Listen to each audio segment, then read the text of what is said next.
In this video, we're going to teach you how to install Tesseract OCR for Windows and show you some simple examples on how to use the application to extract text from images. Later, we will show you the accuracy of the output for each image. First, we need to install the Tesseract application on our machine. Search for Tesseract OCR GitHub in Google and find the open source main repo link. Clicking on this link will take you to the installation page. Scroll down to the README section and look for Installing Tesseract. Click on the binary package link, which will then take you to the page that has versions for each operating system.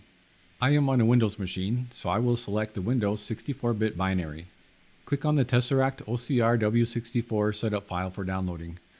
Once it is downloaded, run the application and follow the prompts. Remember to save the directory location for the application. You will need to add that to your environment path variable later. You can add the path to your user variables or system variables. Either one will work. We add this to the system variables so other users can access this application. Click on New and paste in the path, then click OK. Now we verify the path was modified.